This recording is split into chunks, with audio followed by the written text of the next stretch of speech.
It's 11 p.m. You told yourself, one more episode. That was 4 episodes ago. And now you know exactly how this guy picked his victims. You know the detective's name. You could probably point to the exact street where they found the last body. And somewhere in the back of your head, a small, kind of uncomfortable question starts creeping in. Why do I know this much about a murderer I've never met? Stick with me to the end here, because there's a very specific thing happening in your brain that's responsible for this. Most people never even hear about it. And once you get it, you're never going to look at your search history the same way again. Okay, here's the thing nobody really tells you about true crime. It's not some niche hobby anymore. It's one of the most consumed genres on the entire internet. Podcasts, documentaries, whole forums picking apart decade-old case files at 2 a.m. And honestly, the people most drawn to it aren't who you'd expect. Multiple studies confirm something kind of strange. Women make up the overwhelming majority of the true crime audience. Not a slight majority, a big one. Not violent offenders, not thrill seekers either. Just ordinary people. Disproportionately women, choosing on purpose to spend their free time soaking in stories about strangulation, stalking, disappearance. On the surface, that makes zero sense. Why would anyone willingly fill their head with the worst things people do to each other? The answer isn't darkness. It's defense. Psychologists have a name for it: defensive vigilance. And honestly, the theory is more unsettling than you'd think. Also, more logical. Because when you sit down to watch a true crime documentary, you're not just being entertained. You're running a simulation. Your brain's quietly asking over and over, how did he get in? What did she miss? What was the one decision that changed everything? You're not really watching a stranger's worst nightmare. You're rehearsing your own way out of one. And here's where it gets even more interesting.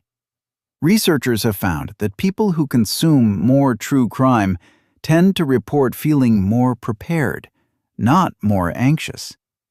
Kind of like a fire drill, but for violence. Which brings up the real question, though. If this is just practical prep, why is it so hard to stop? To answer that, we've got to go back further than true crime, further than television, further than crime itself, really, in the modern sense. People who study morbid curiosity trace this whole instinct back to one very specific evolutionary problem.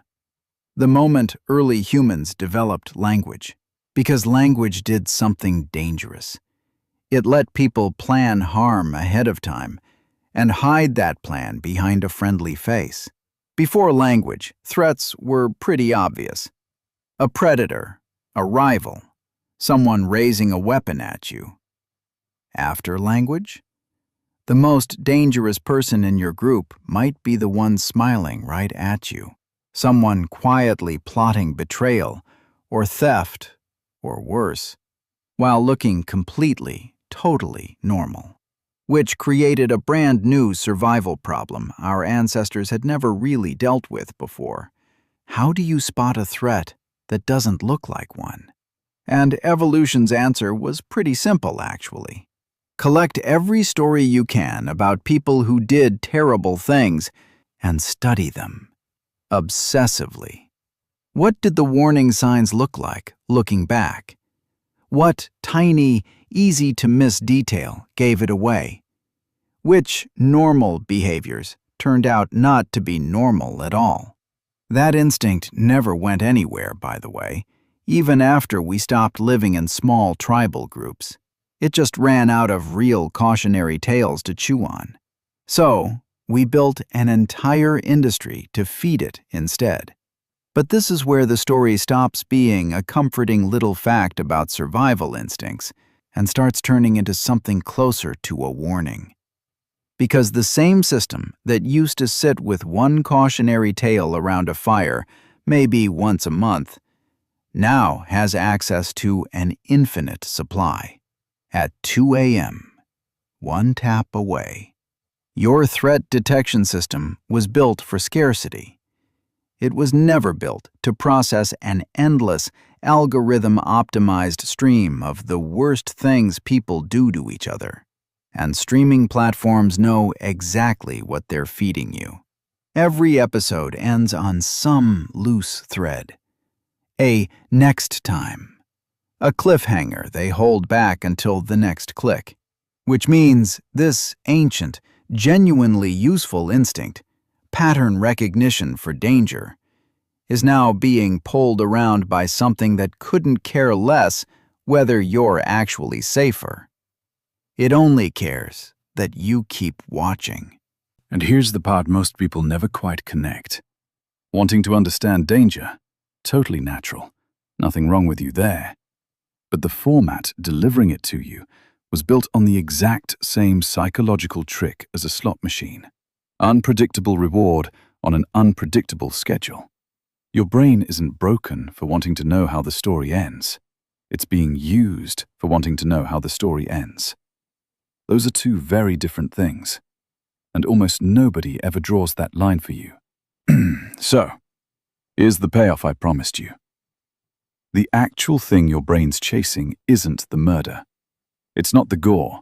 It's not even the shock. It's the resolution. Your threat detection system was never really satisfied by danger. It's satisfied by an answer. That exact second the pattern clicks and the case finally makes sense.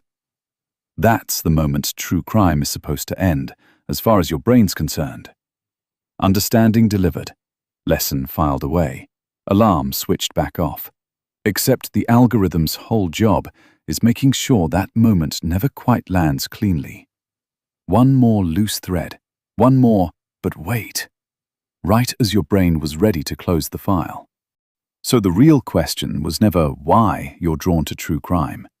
It's whether you're the one closing the file, or something else is closing it for you, on a schedule built to keep you open indefinitely. You were never morbid for wanting to understand danger.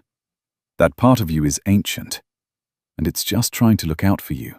The only thing actually worth watching closely is who's holding the remote.